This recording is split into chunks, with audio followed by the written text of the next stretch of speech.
Good morning children. Let's study another important topic that is the combination of the resistance. First we have already studied that is the series combination. Now we are going to study parallel combination. So parallel यहाँ पे देख सकते हो बच्चों, parallel है, ठीक है. Parallel means across the points of the conductor. So these are the resistor R1, R2, R3 और यहाँ पे voltage है. This line is showing the voltage. Now this is the equivalent resistance ना. दिस इक्विवेलेंट यानी कि इन तीनों के बराबर और वोल्टेज यानी कि इन तीनों के बराबर. तो यहाँ पे हम देख सकते हैं R1 is equals to R1, R2, R3. These क्या है ये R1, R2? ये रेजिस्टेंस है. Resistant number 1, resistant number 2, number 3. 3 resistance in parallel combination में, ठीक है, across the point A and B. What is V? V is the potential difference across the point A and B. I is the current. अब यहाँ पे हमने series में देखा था कि वहाँ पे करंट को पास होने के लिए कोई और दूसरा रास्ता नहीं था, ठीक है. अब यहाँ पे हम देखें, ये यहाँ तक करंट आया. ये पूरा सर्किट कंप्लीट सर्किट डायग्राम मैंने नहीं बनाया, सिंपल आपको उतना कंपोनेंट वाला हिस्सा समझाने के लिए.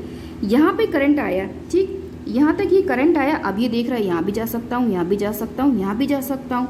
सो क्या होगा बच्चों, यहाँ पे द करंट विल डिवाइड. यहाँ पे कुछ यहाँ चला जाएगा, कुछ यहाँ चला जाएगा, कुछ यहाँ आ जाएगा, ठीक है. सो यहाँ पे क्या हो गया, I जो क्या होगा, it will get divide. So I1 हम इसको कैसे लिख सकते हैं, I1, I2, I3. Current through register 1, register 2, register 3. यहाँ पे टोटल करंट कैसे हम निकाल सकते हैं. टोटल करंट की वैल्यू क्या होगी, I is equals to I1 plus I2 plus I3. यही होगा ना कि करंट ओवरऑल क्या होगा. जैसे कि कोई एक आपके पास पिज़्ज़ा है, पिज़्ज़ा के आप 4 टुकड़े कर दो, तो हर एक पिज़्ज़ा को जब आप हर पीसेज ऑफ पिज़्ज़ा को if you join, so you will get the 1 complete pizza, ठीक है. सो यही सेम कुछ ऐसी चीज़ है कि आई टोटल करंट क्या है, जब हम तीनों को जितना जितना पास हुआ था उन सबको जोड़ देंगे तो हो जाएगा हमारा करंट.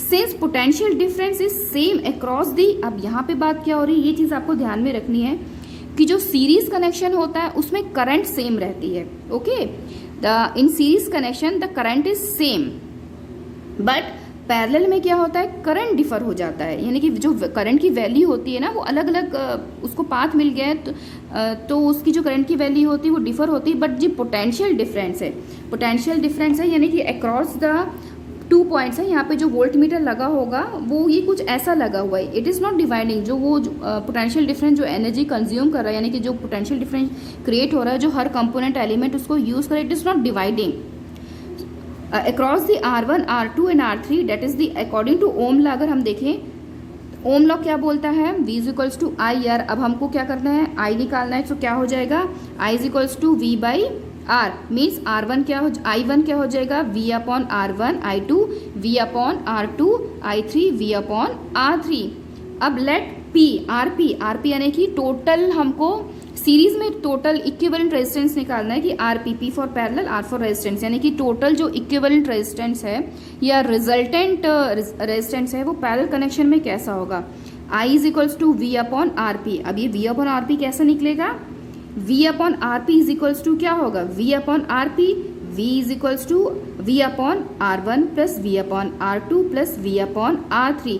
मीन्स सबकी वैल्यू सब में कॉमन है, कॉमन लिया तो 1 अपॉन RP क्या होगा, 1 upon R1 plus 1 upon R2 plus 1 upon R3. यहाँ पे आप क्लियरली देख सकते हो बच्चों यहाँ पे कि जो रेजिस्टेंस हमको इक्विवेलेंट रेजिस्टेंस मिल रहा है वो हमको कम मिलेगा इंडिविजुअल के कंपैरिजन में. सीरीज कनेक्शन में क्या हो रहा था कि जितना इंडिविजुअल का लेट की तीन रेजिस्टर अगर हमने उसमें लगाए थे 2, 2, 4 के, तो 2, 2, 4 कितना हो गया, 4 प्लस 2 6 प्लस 2 8. हमने जब तीनों को ऐड कर लिया तो हमको कितना रेजिस्टेंस मिल रहा है, 8 ओम का. और यहाँ पे सिंगल रजिस्टर का भी इतनी वैल्यू नहीं थी, यानी किसी की 2 है और 4 है और 2 है. बट यहाँ पे जब हम पैरेलल कनेक्शन में लगाते हैं तो ओवरऑल यानी कि हमको जो रिजल्टेंट रेजिस्टेंस मिलता है वो इंडिविजुअल से भी कम मिलता है. सिंस क्योंकि वो डिवाइड हो रहा है, रेजिस्टेंस डिवाइड हो जा रहा है ना यहाँ पे. सो इसीलिए जो हमको इंडिविजुअल रेजिस्टेंस की वैल्यू मिलती है वो हमको कम मिलती है. सम इम्पॉर्टेंट पॉइंट्स हम इसके देख लेते हैं.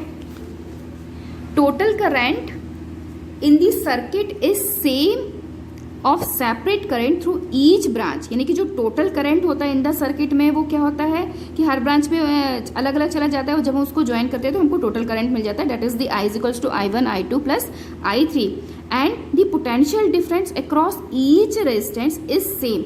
यहाँ पे यही चीज़ को आपको ध्यान में रखना है कि पैरेलल कनेक्शन में क्या होता है, जो पोटेंशियल डिफरेंस है मींस जो V की वैल्यू है वो across each register is same, यानी कि हर रजिस्टर पे क्या होगी वो उसकी वैल्यू सेम होगी and equal to potential difference applied, यानी कि जितना आपने जितना वोल्ट होगा उतने ही उसका वैल्यू होगी। Reciprocal of equivalent resistance is equal to the sum of reciprocal of individual, यानी कि सेम चीज़ है, सम ऑफ इंडिविजुअल की जो वैल्यू होगी उसको जब हम प्लस कर देंगे तो वो हमको रेसिप्रोकल वैल्यू उसकी मिल जाएगी। ये कुछ सर्किट डायग्राम में आप इस तरीके से आप समझ सकते हो। ये वोल्टेज ये वोल्ट मीटर लगा हुआ उसको मेजर करने के लिए एमीटर है। अब यहाँ पे ये जो देखो ये करंट पास हुआ, ये करंट पास हुआ, ये यहाँ भी जा सकता है, यहाँ भी जा सकता है, यहाँ पे, तो ये क्या हो गया I1 I2 और I3। बट ये जो पोटेंशियल डिफरेंस है अक्रॉस है ना, ये देखिए ओवरऑल है, ये यहाँ पे इस तरीके से ही कुछ लगा हुआ है, पैरेलल में कनेक्शन है, ठीक है। सो यहाँ पे जो वोल्टेज है वो सभी को बराबर मिल रहा है, सीरीज में नहीं होता। सीरीज में हर एक कंपोनेंट के लिए अलग लगाया था हमने, सीरीज में इसके लिए अलग, इसके लिए अलग, इसके लिए अलग लगाया था। सो पोटेंशियल डिफरेंस क्या होता है वहाँ पे सेम नहीं था, बट पैरेलल कनेक्शन में पोटेंशियल डिफरेंस क्या होता है, सेम होता है। तो हमको इससे ये चीज़ समझ में आती है कि for getting maximum equivalent resistance, अगर हमको ज़्यादा से ज़्यादा रेजिस्टेंस चाहिए तो हम कैसा कनेक्शन लगाएंगे, हम सीरीज में लगाएंगे कंपोनेंट को, ठीक है। और अगर हमको कम रेजिस्टेंस चाहिए तो व्हाट विल डू, हम उसको पैरेलल कनेक्शन में लगाएंगे। एग्जाम्पल अगर हम आपको, और एक और बहुत बेस्ट एप्लीकेशन इसका ये है कि जैसे जो घरों में जो सर्किट यूज होता है, means in domestic circuit parallel combination is used. Parallel घरों में जो सर्किट होते हैं वो पैरेलल कॉम्बिनेशन में होते हैं। Why? Because in series arrangement if any one of the appliance fails or is switched off all the other appliance stop working. जैसे कि मैंने कुछ अपनी क्लास में भी अगर देखो बच्चों, अगर हम एक स्विच को बंद करते हैं तो लाइट, पंखा, सारी की सारी चीज़ें बंद हो जाती हैं। कुछ इसी तरीके से है, आपको घर में आपको फ्रिज बंद करना होता है तो आप फ्रिज बंद कर सकते हो, लाइट बंद करनी है तो लाइट बंद कर सकते हो। ऐसा नहीं कि कोई एक बटन को आपने स्विच ऑफ किया तो सारा का सारा जो भी system appliances you are using वो सारे के सारे ऑन हो जाए, या एक बटन को आपने बंद किया तो सारे के सारे वो बंद हो जाए। सो ये इसकी एप्लीकेशन होती। मेन इंपॉर्टेंट थीम यही है कि जो if you want to take these more and maximum resistance then you have to combine the component of this circuit. Resistance आप जो लगाएंगे वो सीरीज में होगा, और अगर आपको कम चाहिए तो वो पैरेलल में होगा। डोमेस्टिक पर्पज़ में यही चीज़ होती है। इसको अगर मैं कैंटीन वाले एग्जांपल, ये सेम चीज़ है, ठीक है। यहाँ पे मतलब ये हुआ कि जैसे मैंने आपको कैंटीन वाला एग्जांपल दिया था सीरीज वाले में, तो मैंने आपको बोला था कि 1 by 1 डिसिप्लिन आना है, कि एक के बाद एक, वो सीरीज कनेक्शन था।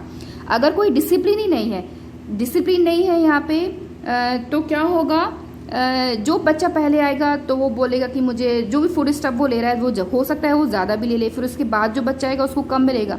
सो सेम चीज़ है यहाँ पे करंट के कंसर्न में अगर बोले तो यहाँ पे कोई कंपोनेंट में ज़्यादा चला गया, किसी कंपोनेंट में कम मिल रहा है। So think about it. और इससे रिलेटेड कुछ न्यूमेरिकल आप करके देखें, आप न्यूमेरिकल करके देखोगे तो you definitely understand. So thank you for watching, have a nice day बच्चों।